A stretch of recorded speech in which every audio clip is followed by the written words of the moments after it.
오늘 하나님이 오늘 우리에게 주시는 말씀은 시편 23편 말씀입니다. 2021년 새해 첫주 하나님이 오늘 우리에게 주시는 말씀은 시편 23편 1절에서 6절까지의 말씀입니다. 우리 다 같이 합독을 하겠습니다. 시편 23편 1절에서 6절까지의 말씀입니다. 여호와는 나의 목자시니 내게 부족함이 없으리로다. 그가 나를 푸른 풀밭에 누이시며 쉴만한 물가로 인도하시는도다. 내 영혼을 소생시키시고 자기 이름을 위하여 의의 길로 인도하시는도다. 내가 사망의 음침한 골짜기로 다닐지라도 해를 두려워하지 않을 것은 주께서 나와 함께 하심이라. 주의 지팡이와 막대기가 나를 안위하시나이다. 주께서 내 원수의 목전에서 내게 상을 차려주시고 기름물을 내 머리에 부으셨으니 내 잔이 넘치나이다. 내 평생의 선하심과 인자하심이 반드시 나를 따르리니 내가 여호와의 집에 영원히 살리로다. 아멘. 할렐루야.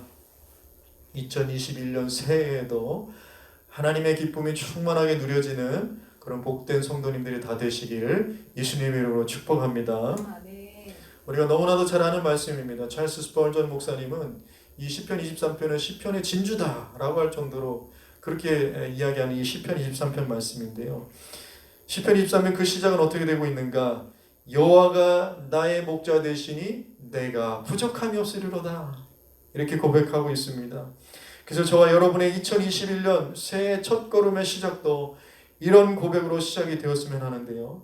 하나님이 저와 여러분의 목자가 되시기에 2021년 한 해도 부족함이 없는 줄 믿습니다. 아멘. 할렐루야. 여러분 로마 안팎에서 첫 4세기 동안에 만들어진 것이 있는데 그 기독교 카타콤이라는 것이 있습니다. 카타콤 지하 묘지인데요. 신앙의 박해를 피해서 그 지하 묘로 굴을 파고 그리스도인들이 숨게 되었고 그 중에 살게 되었습니다. 그것을 카타콤이라고 하는데요. 그 지하 무덤 안에서 신앙의 박해를 피해 살았던 그리스도인들의 신앙을 가늠해 볼 수 있는 상징과 그림들이 있습니다. 그 중에 가장 특징적인 상징, 여러분이 너무나도 잘 알고 있는 그 상징이 하나 있는데 그것이 무엇이냐면 바로 물고기 상징입니다. 물고기를 헬라어로 익투스라고 그래요. 익투스. 근데 이 익투스라는 그 글자 5글자 한 글자 한 글자에 의미가 담겨 있는데요. 순서대로 얘기하면 Jesus Christ God Son Savior. 그 앞 글자예요. 그 의미를 담고 있는 겁니다. 그러니까 이것을 풀이하면 예수 그리스도는 하나님의 아들이시고 나의 구원자 되십니다. 우리의 구원자 되십니다. 이 신앙 고백이 담겨 있는 거예요. 그래서 신앙의 박해 때문에 그리스도라는 것을 드러내지 못했던 그 시대에 서로가 그리스도인이라는 것을 서로 확인하는 어떤 비밀 암호와 같은 그 상징이 무엇이냐면 바로 이 물고기 익투스였다는 거예요. 예수 그리스도는 하나님의 아들이시며 우리의 구원자 되십니다. 이들이 그 카타콤 안에 그 지하 동굴 안에 굴을 파고 사는 그리스도인들의 믿음의 고백이었던 거예요. 그런데 이 카타콤에 있는 그리스도의 신앙을 나타내는 특징적인 그림 한 가지가 또 있는데 여러 가지가 좀 그림 한 가지가 또 있는데 그것이 무엇이냐면 오늘 그림에서 보는 것 같이 양을 어깨에 메고 있는 선한 목자의 그림이라는 것입니다. 여러분 그 어두운 땅 밑 굴 속에서 한번 생각해 보세요. 그 어두운 땅 밑 굴 속에서 그것을 그리는 사람이나 또 그것을 보게 되는 그리스도인들이 어떤 믿음으로 그것을 고백하고 있는 것인가 한번 생각해 보세요. 비록 자신들이 예수 믿는 믿음 때문에 어둡고 칙칙하고 정말 캄캄한 그 지하 그 무덤에서 굴을 팔고 살아가고 있지만 그러나 내가 신뢰하고 믿고 의지하는 하나님 그리고 그 아들 되시고 나의 구원자 되신 예수님은 우리를 어깨에 메시고 인도하시고 보호해 주시는 구원해 주시는 선한 목자 되십니다. 이런 고백을 담고 지금 그 그림을 그리고 있다는 거예요. 지하 굴 속에서 이 믿음을 한번 잘 생각해 보세요. 이것이 그들에게 얼마나 위로가 되었을까? 그래 나는 지금 이런 곳에 있지만 그래도 하나님 나를 잊지 않으신다. 그래도 하나님 나를 버리지 않으신다. 나와 함께 하시며 어깨 메시고 끝까지 구원하시고 인도해 주신 선한 목자 되신다. 아멘. 오늘 새해를 맞이하는 저와 여러분에게도 이런 동일한 은혜가 있기를 바랍니다. 아멘. 아무리 어둡고 캄캄해도 주님이 나의 선한 목자가 되시어서 나를 어깨에 메고 보호하시고 인도하시는 그 은혜의 고백으로 올 한 해 하루하루를 채워가시는 그런 복된 성도들이 다 되시기를 예수님의 이름으로 축복합니다. 얼마나 감사합니까? 여러분, 구약에서 선한 목자 이미지는요, 세 가지 방향으로 이야기를 해주고 있습니다.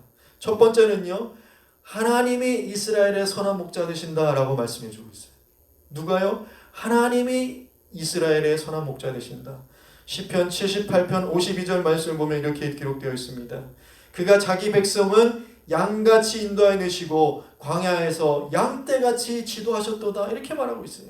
지금 이건 뭘 얘기하냐면 모세가 인도하던 그 광야 시대를 얘기하는 거 아닙니까? 그 시대를 이 시인이 뭐라고 고백하냐면 하나님이 양떼같이 우리를 이렇게 인도하셨고 양떼같이 지도해 주셨다라는 거예요. 하나님은 선한 목자셨다. 그것을 고백하고 있는 것입니다.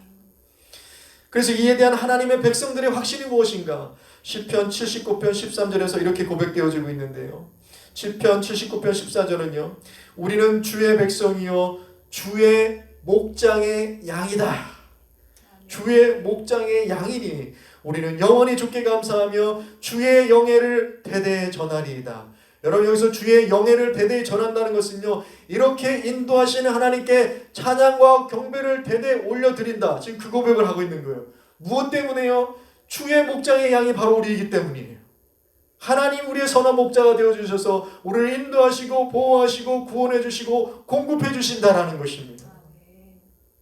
두 번째는요, 이스라엘의 지도자들이 선한 목자다. 그렇게 성경은 이야기해주고 있습니다. 여러분, 시편 78편 70절에서 71절 두 절을 보면요, 다윗을 하나님의 백성의 목자로 부르셨다. 그렇게 얘기하고 있어요. 성경을 보면요, 시편 78편 70절에서 71절 보면 또 그의 종 다윗을 택하시되 양의 우리에서 취하시며, 이 말은 뭐냐면 양의, 다윗은 목자였잖아요. 그 양에서 그 우리에서 목자 일을 감당하던 그 다윗을 취하셨다라는 거예요. 전 양을 지키는 중에서 그들을 이끌어내사 그의 백성의 야곱, 그의 소유인 이스라엘을 기르게 하셨다라는 거죠. 이스라엘의 목자가 되게 하셨다라는 거예요. 그러니까 성경은 이스라엘의 지도자인 다윗을 선한 목자다, 그렇게 이야기해주고 있는 것입니다. 또한 이사야서의 말씀을 보면 이런 말씀이 있습니다. 이사야 63장 11절 말씀을 보면요, 백성이 옛적 모세의 때를 기억하여르되, 그 모세의 때를 기억하는 거예요. 그 때를 기억하며 이르되 백성과 양떼의 목자를 바다에서 올라가게 하시니, 여기서 양떼의 목자는 모세를 얘기하는 거예요. 양떼의 목자를 바다에서 올라가게 하시니가 이제 어디 계시냐? 그들 가운데 성령을 두시니가 이제 어디 계시냐? 이렇게 얘기하고 있는 것입니다. 모세 또한 이스라엘 백성들의 선한 목자였다. 성경 그렇게 말해주고 있는 것입니다. 그러니까요, 모세가 이스라엘 백성들을 광야에서 인도했던 그 광야 시대를 가만히 기억해 보니까, 가만히 돌이켜 생각해 보니까 백성들이 끊임없이 반역함에도 불구하고 그들이 하나님을 찾기만 하면, 그들이 하나님을 찾고 돌이키기만 하면 자기 백성들에게 다가오셨던 그 하나님의 신실하시고 변함없는 사랑과 인도하심을 그리워하면서 하는 말이 오늘 이 말씀이라는 것. 하나님께서 우리를 백성과 양떼 목자를 세우셔서 우리를 인도하시는 그 하나님이 기억난다라는 것입니다. 그 고백하고 있는 말씀인 것이죠. 그래서 이것을 볼 때 여러분, 올 한 해 저와 여러분의 기도 생활이 이렇게 되기를 바랍니다. 무슨 말이냐면요, 하나님의 변함없는 신실하심의 그것들의 기억들로 채워지는 그런 기도 생활이 되기를 바랍니다. 우리가 생각해 볼 때 하나님의 선하심의 그 신실하심들이 날마다 기억되어지는 한 해가 되기를 바라는 거예요. 여러분, 감사는요, 기억하는 데서 오는 겁니다. 생각하는 데서 오는 거예요. 그래서 감사하다는 땡크는요, 생각한다는 띵크와 같은 어원이라는 거예요. 같은 어원인 거예요. 깊이 생각하고 기억하면 할수록 감사 또한 깊어지는 것입니다. 하나님의 그 인도하심의 은혜들을 날마다 묵상하고 기억하고 생각할 때에 우리 안에서 날마다 하나님을 위한 그 감사가 깊어지는 그런 한 해가 되시기를 예수님을 축복합니다. 마지막 세 번째, 구약에서 보게 되는 선한 목자의 이미지는요, 여러분, 장차 베들레헴에서 나올 이스라엘의 왕 되시는 새 지도자에 대해서 이야기하고 있다는 거예요. 미가서 5장 2절과 4절 말씀 보면 이렇게 기록되어 있습니다. 베들레헴 에브라다야 너는 유다 족속 중에 작을지라도 이스라엘을 다스릴 자가 내게로 나올 것이라. 그의 근본은 상고에 영원에 있으니. 그렇게 하고 4절에서 뭐라고 합니까? 그가 그 베들레헴 애들 에브라다 그 유다 족속에 태어난 예수 그리스도를 얘기하는 것이죠. 그가 여호와의 능력과 그의 하나님 여호와의 이름의 위엄을 의지하고 서서 무엇하시니 목축하니 그들이 거주할 것이라. 이제 그가 창대하여 땅 끝까지 미치리라. 예수 그리스도가 하시는 일, 하나님이 이 땅에 자기 아들 되신 말씀이 육신이 되오신 그 예수 그리스도가 이 땅에 오셔서 하시는 그 모든 사역들을 한마디로 무엇이라고 예언해주고 있는가? 선한 목자 되셔서 그 양들을 인도하시고 보호하시고 양육하시고 구원하시는 목자의 양 이미지로 오늘 말씀해주고 있다는 것입니다. 그러니까 이것을 볼 때요, 하나님은 하나님의 자녀들을 보호하시고 인도하시고 양육하기 위해서 3중 시스템을 주고 계신다는 거예요. 성부 하나님, 성자 예수님, 그리고 진리의 성령으로 충만하게 하셔서 세워주시는 리더들을 통해서 하나님은 하나님의 자녀들을 인도해 주신다는 것입니다. 얼마나 감사한 일입니까? 저는 이 부분을 정리해보면서 이렇게 은혜와 진리가 충만한 목자들이 다음 교회 안에서도 충만하게 세워지는 그런 교회가 되기를 원합니다. 그렇게 기도하면서 오늘 이 말씀을 묵상했었습니다.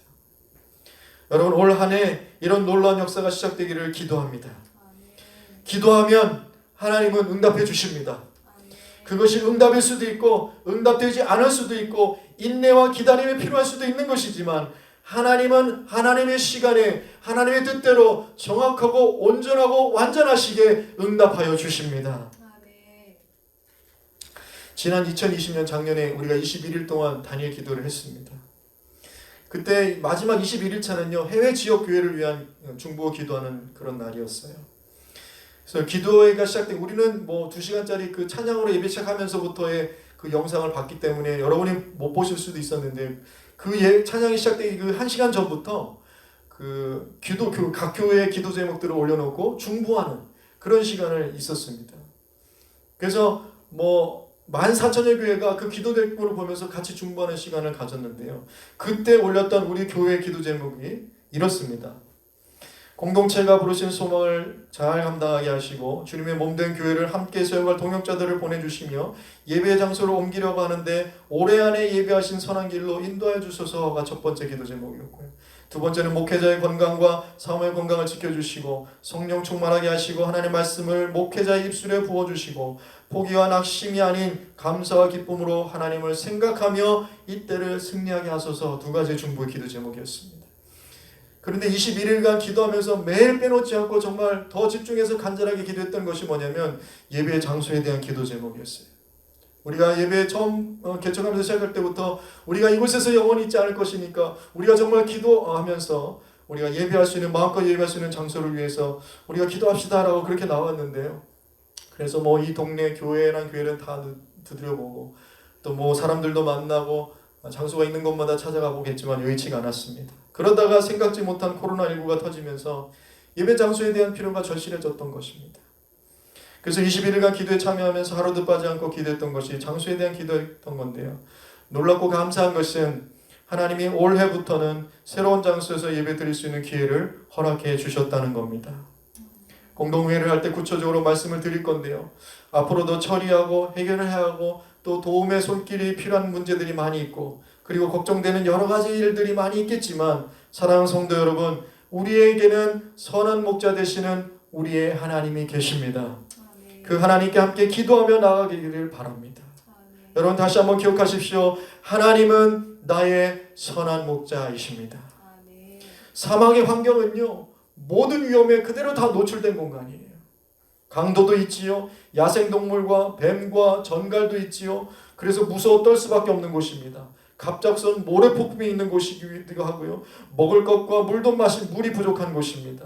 낮에는요 용광로같이 뜨겁지만 밤에는 추워서 죽을 것 같은 곳이 바로 사막이고 광야인 것입니다. 말 그대로 온 천지가 위험투성인 거예요. 거기에 그대로 적나라하게 노출되어 있는 곳입니다. 그런데 그런 곳에서 누가 목자가 되시는가?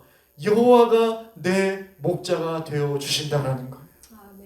이것이 정말 대단한 약속인 줄 믿습니다.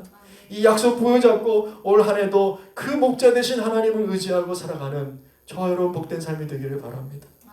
여러분, 성경에서 하나님의 이름을 여러 가지 말해주는데요, 그 중에 하나님의 이름 가운데 엘샤다이라는 이름이 있습니다. 엘샤다이. 우리가 그 엘샤다이의 말을 그냥 전능하신 하나님 이렇게 번역을 하는데요, 이 엘샤다이라는 이름이 가장 먼저 나온 곳이 어디냐면 창세기 17장 1절이에요. 창세기 17장 1절은 뭐냐면 아브라함이 99세 되었을 때에 하나님이 찾아오셔서 그 아브라함에게 주신 하나님의 이름이 뭐냐면 엘샤다이예요. 엘샤다이. 오늘 우리 성경은 전능하신 하나님이라고 번역되고 있는데 엘샤다이예요. 여러분 한번 생각해 보세요. 창세기 15장에서 그때 아브라함의 나이가 75세쯤 된 거예요. 75세쯤 되었을 때 창세기 15장에서 하나님 나타나셔서 내 씨를 너를 통해서 아들을 낳게 하겠다라는 약속을 주십니다. 75세 약속을 주세요. 그러고 나서 16장 마지막 절 가면은 아브라함이 이스마엘을 얻게 되는데 그 이스마엘을 얻게 되었을 때 나이가 86세다 그렇게 기록되고 있습니다. 16장 마지막 절. 그러면 75세 때 하나님께서 약속을 주시고 86세가 되었으니까 대략 11년 동안 기다린 거예요. 그런데 그 11년이 지나서 기다린 그 기다림의 결과가 무엇인가? 이스마엘이에요. 사라를 통해서 나온 자기 씨가 아니라는 것입니다. 이스마엘이었어요. 그리고 나서 17장으로 바로 넘어가는데요. 86세 이스마엘을 낳고 나서 17장 1절로 넘어가는데 바로 99세가 돼버리는 겁니다. 그러니까 그 16장과 17장 사이에는 13년이라는 그 세월이 갭이 있는 거예요. 그런데 그 13년 동안 아무런 응답이 없어요. 하나님의 약속이 이루어지지 않습니다. 그래서 99세가 된 거예요. 86세가 99세, 13년이 지난 거죠. 도탈 얘기하면 24년이 지난 거예요. 하나님 약속을 주신 그 처음 시점부터 24년이 지난 거예요. 이제는 하나님의 약속에 대한 기대도 없고 이것이 과연 이루어질 것인가? 그런 어떤 소망조차도 다 잃어버리고 있는, 무뎌져 버린 그런 상태가 되어버린 99세 때에 하나님이 아브라함을 찾아오셔서 아브라함에게 주신 하나님의 이름이 무엇이냐? 엘샤다이. 전능하신 하나님이라는 거예요. 전능하신 하나님이라는 것입니다. 여러분, 그런데 여기서 이 샤다이라는 이 의미는 학자들이 아직 통일되지 못한 여러 가지를 이야기하고 있지만 저는 그 중에서 가슴이라는 뜻을 그렇게 인정하고 그렇게 받아들이고 있습니다. 이 샤다이는요, 가슴이라는 뜻이에요. 그렇다면 엘샤다이는 어떤 뜻이냐? 하나님이 나의 가슴이시다. 하나님이 나의 가슴이시다. 무슨 말이냐면 여러분, 아이에게 있어서 어머니의 가슴은 모든 것입니다. 어린 아이에게 있어서 어머니의 가슴은 모든 것이에요. 그 가슴 가운데 생명이 있죠. 영양의 공급이 있죠. 보호가 있죠. 사랑이 있죠. 따뜻함이 있는 것이 바로 어머니의 가슴일 거예요. 그래서 우리를 따뜻하게 땅에 품으시는 그 전능함, 그 전능하신 하나님 우리는 뭐라고 얘기합니까? 엘샤다이 하나님이다. 그렇게 얘기하는 거예요. 그러니까 이 전능함의 의미가 조금 우리에게 와닿는 뉘앙스가 좀 다르죠. 그 품으시는 그 전능하신 하나님, 엘샤다이 하나님. 여러분, 그래서요, 이 엘샤다이라는 하나님의 이름이 제일 많이 등장하고 있는 책이 어떤 책이냐면 바로 욥기라는 것입니다. 욥기예요. 엘샤다이는 말, 욥기는 전능자라고 이렇게 얘기하고 있는데요. 구약에서 48번 나오는데 그 중에 무려 31번이나 욥기에 언급되고 있는 거예요. 엘샤다이, 전능자 하나님. 전능자 하나님. 여러분, 욥기 5장 18절에 보면 이런 말씀이 있습니다. 하나님은 아프게 하시다가 싸매시며 상하게 하시다가 그의 손으로 고치신다. 여러분, 이것이 바로 엘샤다이 하나님의 은혜라는 것이에요. 엘샤다이 하나님의 전능함이라는 것입니다. 싸매주시고 고쳐주시는 하나님이라는 거예요. 여러분, 엘샤다이 하나님, 이렇게 우리를 가슴으로 품으시고 인도하시고 공급하시고 양육하신 하나님이 우리의 목자가 되시니 우리가 사망의 한복판에, 위험의 한복판에 놓여있다 할지라도 이런 하나님이 여전히 우리의 목자 되시니 우리는 두려워할 것이 없는 것입니다. 우리는 떨 이유가 없는 것입니다. 우리를 따뜻하게 품어주시는 엘샤다이 하나님, 그 전능하신 하나님이 우리에게 필요한 것들을 공급해 주시기 때문이에요. 도움의 손길을 요청할 수 없는 수많은 위험 한복판에서 안전의 원천이 되시는 분이 누구신가? 선한 목자 되시는 우리 하나님이시라는 거예요. 그 하나님을 믿고 담대히 따르며 그리고 온전히 응답하며 살아가는 올 한 해가 되시기를 예수님 이름으로 축복합니다. 엘샤다이 하나님, 능력의 하나님이시면서도 따뜻한 하나님, 이것이 동시에 담겨있는 말이 엘샤다이 하나님. 그래서 시인이 고백할 수 있는 말이 그 다음인 것입니다. 내게 부족함이 없습니다. 내게 부족함이 없습니다. 하나님의 가슴으로 나를 품어주시는데 내가 부족할 것이 있겠습니까? 그 고백을 하는 거예요. 여러분, 내가 부족함이 없다는 것은요, 뭐 자본주의 사회에서 내가 가지고 싶은 거 다 가지고, 내가 누리고 싶은 거 다 누리고, 내가 하고 싶은 거 다 할 수 있다라, 그래서 부족함이 없다, 이 얘기를 하는 게 아니에요. 시편 기자에게 있어서 가장 절실한 필요는 끝이 없는 우리의 물질적 소유, 우리의 욕망의 소유, 우리의 욕심의 소유의 그 리스트들을 다 채워가는 것이 아니라, 그런 것 다 없어도 정말 반드시 있어야 하는, 그래서 우리 내면의 가장 그 절박함을 채워주시는 그 채워주심, 그것이 무엇인가? 바로 하나님의 선하심과 은혜라는 것입니다. 그것으로 채워지는 것, 그것이 바로 내게 부족함이 없는 상태라는 거예요. 하나님의 선하심과 인자하심, 그 은혜가 채워진 상태. 여러분, 그래서요, 이 하나님의 선하심과 은혜가, 이 은혜가 기독교 상단계의 전설이라고 부르는 폴 트루니에는요, 우리 내면에 있어야 되는 절대적 가치, 우리가 가져야 되는 절대적 가치라고 얘기를 하고요. 또 파스칼은요, 사람의 마음속에는 하나님만이 채워줄 수 있는 큰 구멍이 있다는 거예요.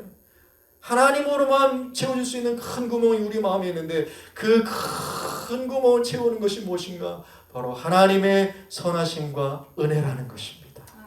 이것이 채워져야만 되는 거예요. 사람은 다른 그 어떤 것들로 산더미같이 채워진다 하더라도 이것이 채워지지 않으면 우리의 삶은 여전히 공허하고, 여러분, 우리는 허무할 수밖에 없는 거예요.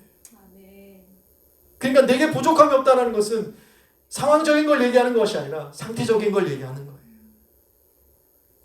그래서 그 뒤에 이어지는 2절, 시편 23편 2절에서 고백과 같이, 그가 나를 풀밭에 누이시며 쉴만한 물가로 인도하신다라는 것입니다. 여러분, 오늘 시인은요, 내가 부족함이 없는 채워짐에, 이 채워짐의 필수적인 이 채워짐의 구체적인 것이 무엇인가 두 가지로 얘기해 주는 거예요. 바로 푸른 초장과 푸른 풀밭과 쉴만한 물가, 여기로 인도하시는 그 하나님 때문에 내게 부족함이 없다는 거예요. 푸른 풀밭과 쉴만한 물가, 이 두 가지를 얘기하는 것입니다. 여러분, 우리 반려동물들 있잖아요. 강아지, 개 같은 반려견들 같은 거를, 이 반려견들을 앉아, 뭐 누워 이렇게 훈련시키는 것은 그렇게 어려운 문제가 아니에요. 간식 가져가면서 앉아, 누워 이렇게 훈련시킬 수 있는데, 여러분, 그런데 양은 그렇지 않다고 그래요. 양을 뭐 누워라 뭐 이렇게 훈련시킬 수가 없다고 그래요. 그런데 양이 자리에 눕게 되는 때가 있는데, 그때는 언젠가 자기가 배가 불렀을 때, 그리고 갈증이 해결되었을 때, 그리고 야생동물에 의해서 위협을 받지 않거나 곤충의 괴롭힘으로부터 자유로워졌을 때는 그것을 자기가 소화하기 위해서 그냥 자연스럽게 눕는다라는 겁니다. 누워야 돼, 이렇게 훈련돼서 될 일이 아니라는 거예요. 그것이 자기가 이렇게 채워졌을 때, 정말 풀과 물과 또 많은 위협으로부터 자기가 안전하다고 생각될 때 양은 그냥 눕는다는 거예요. 그래서 그가 나를 풀밭에 누이신다라고 할 때, 이 누이신다라는 얘기는 어떤 의미로 우리가 볼 수 있냐면, 그가 나를 안정시켜 주신다라는 거예요. 그가 나를 평안하게 해주신다라는 거예요. 그가 나를 공급해 주신다라는 거예요. settle down 시켜 주신다라는 것이죠. 그렇게 또 그게 더 가까운 의미 표현인 것입니다. 그러니까 목자 되신 하나님이 우리가 안정될 수 있도록 충분히 공급해 주시기 때문에 내게 부족함이 없는 거예요. 여러분, 믿으십니까? 그 중요한 두 가지 공급이 푸른 초장과 풀밭과 물가라는 것이죠. 양이 목숨을 유지하는 데서는요, 이 두 가지만 있으면 되는 거예요. 이 두 가지만 있으면 되는 겁니다. 이와 같이 오늘 우리에게 있어서도 내게 부족함이 없습니다 라고 하는 그 채워짐의 그 감사의 고백을 고백할 수 있는 필요 충분 조건이 두 가지도 역시 무엇인가? 바로 푸른 풀밭과 쉴만한 물가가 되는 줄 믿습니다. 그렇다면 이 두 가지가 무엇을 말해주는가? 우리가 좀 이 문화적인 차원에서 좀 접근하면서 이해를 해보자고 하는데요. 여러분, 이 중동 지역에는요, 이렇게 푸른 풀, 윤기가 있고 물기가 있는 이 푸른 풀밭을 먹을 수 있는 기간이 1년에 석 달밖에 안 된다는 거예요. 1년에 석 달밖에 안 된다는 거예요.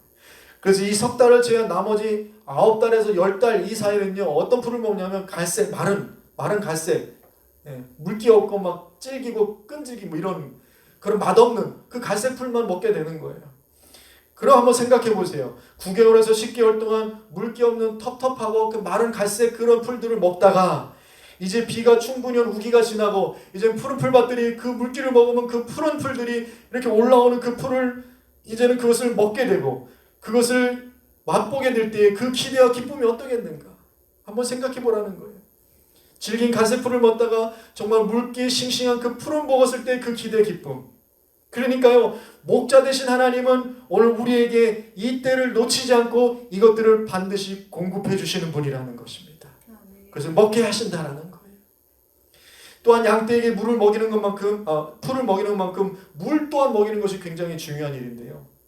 그런데요, 양의 습성 중에 하나가 뭐냐면 양은요 절대 흐르는 물을 마시지 않는다는 겁니다. 흐르는 물을 절대 마시지 않는데요. 그래서 흐르는 물을 만나게 되면 그 빠른 흐르는 물을 만나게 되면 중동의 목자들은 어떻게 하냐면 그 물가에서 멀리 떨어진 곳으로 가가지고 그 빠른 흐르는 물가에서 좀 멀리 떨어진 가면 물살이 좀 약해지잖아요. 그리고 그 물가에 이렇게 웅덩이를 파는 겁니다. 그 물가 웅덩이를 파면 그 물이 이렇게 물이 들어와서 그 웅덩이에 물이 고이게 되겠죠.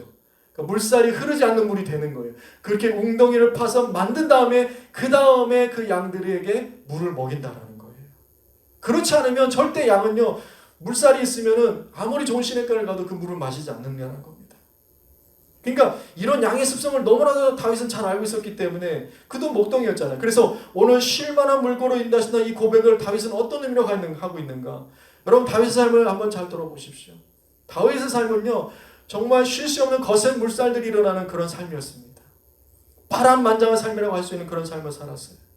도망자 신세에 살인에 근친상간에 배신에 간통에 내전에 그리고 자식들까지 죽게 되는 여러분 이것 중에 하나만 겪고도 정말 힘든 일인데 이 모든 것들을 다 겪어온 그래서 그 거센 물줄기를 지나온 삶이었다라는 거예요. 그런데 그런 속에서도 다윗이 자신의 경험을 통해서 한 가지 확신하고 있었던 것이 무엇인가? 나의 목자 되시는 하나님이 나를 잔잔한 물가에서 내 영혼의 깊은 갈급함을 채우도록 여전히 인도해 주셨다라는 거예요. 거친 물살이 있는 곳에서 내가 도저히 물을 먹을 수 없는 그런 상황인데도 그냥 내버려 두지 아니하시고 하나님께서 웅덩이를 파시고 그 실만한 물가 잔잔한 물가를 만드셔서 내 영혼의 갈급함을 여전히 채워 주셨다라는 것입니다. 사랑하는 성도 여러분, 우리도 이렇게 다윗의 고백과 같이 내 지내온 인생뿐만 아니라 앞으로의 인생에 있어서도 거친 물줄기 같은 시련과 어려움이 내 앞에 있다 할지라도 우리가 그 가운데서 여전히 쉼을 얻고 안식을 회복할 수 있는 이유는 우리에게 잔잔한 물가로 인도하셔서 물을 먹이시는 내 아버지 되시는 하나님이 나의 선한 목자 되시기 때문이라는 것입니다. 그 하나님이 나와 함께 하십니다. 그 하나님이 우리를 붙드시고 계시는 거예요. 그렇다면 이 다윗이 이렇게 고백하는 이 푸른 풀밭과 쉴만한 물가라는 것은 구체적으로 도대체 우리에게 있어서는 어떻게 적용되어지는 것인가? 그것이 어디인가? 라고 얘기할 때에 이에 대한 한 해석을 보면 우리가 좀 좋은 짐작을 해볼 수 있는데요. 대주교인 네르세스라는 사람이 이 시편 23편 이 부분에 대해서 이렇게 해석을 합니다. 제가 읽어드리면요. 언제든지 누군가 믿음의 입을 열어 마실 물을 구한다면 성경은 교회의 터전 위에 심은 다양한 나무들 안에서 많은 영양분을 공급함으로써 자라게 한다. 어떤 사람에게는 순결함을, 어떤 사람에게는 자비 행동으로 열매 맺음을, 또 어떤 사람에게는 순교를, 또 다른 이들에게는 온화함을 가지고 성장하게 한다. 바로 이런 것들이 사람의 영혼에게 영양분을 주는 쉴만한 물가로서 소망이 없는 자들에게 소망을 주어 선교에 힘쓰게 하고 사랑 안에서 그들을 세우며 또 하늘 왕국의 모든 열매를 생산하게 해준다라는 거예요.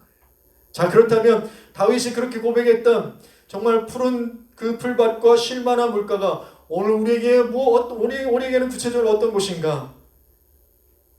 여러분, 성경 위에 진리 위에 세워진 교회 공동체가 바로 우리에게 있어서 푸른 초장과 쉴만한 물가가 되는 줄 믿습니다. 아멘. 진리 위에 세워진 교회 터전 위에 거기에서 양분을 공급받고 거기에서 하나님 인도하심을 감사하며 거기에서 다시 한번 회복하고 하나님의 열매를 향해서 하나님 나라를 세워가게 된다는 것입니다. 아멘. 여러분 어떻습니까? 저와 여러분에게 있어서 하나님이 주시는 푸른 불밭과 쉴만한 물가는 바로 하나님의 말씀이 살아 역사하는 다음 교회 공동체가 되기를 소원합니다. 아멘. 쉴만한 물, 푸른 풀밭. 하나님은 지금도 그 교회의 터전 위에서, 그 진리의 터 위에서 하나님 우리에게 풍성하게 공급해 주실 줄 믿습니다. 아멘. 말씀했습니다. 오늘 나에게 허락해 주신 이 교회 터전에서 하나님이 주시는 은혜와 진리로 풍성해지는, 그래서 하나님이 나와 함께 하시고 거센 경랑 같은 그런 물결이 있다 할지라도, 또는 갈색 불과 같은 그런 좀 텁텁하고 씁쓸한 것들을 우리가 그것을 경험한다 할지라도, 그러나 우리의 믿음 가운데 고백하는 것은 결국 하나님은 나에게 있어서 푸른 풀밭과 쉴만한 물가로 반드시 인도하신다는 그 하나님의 선하심과 은혜가 충만하게 넘쳐나는 새해가 되시기를 예수님의 이름으로 축복합니다. 아멘. 아멘.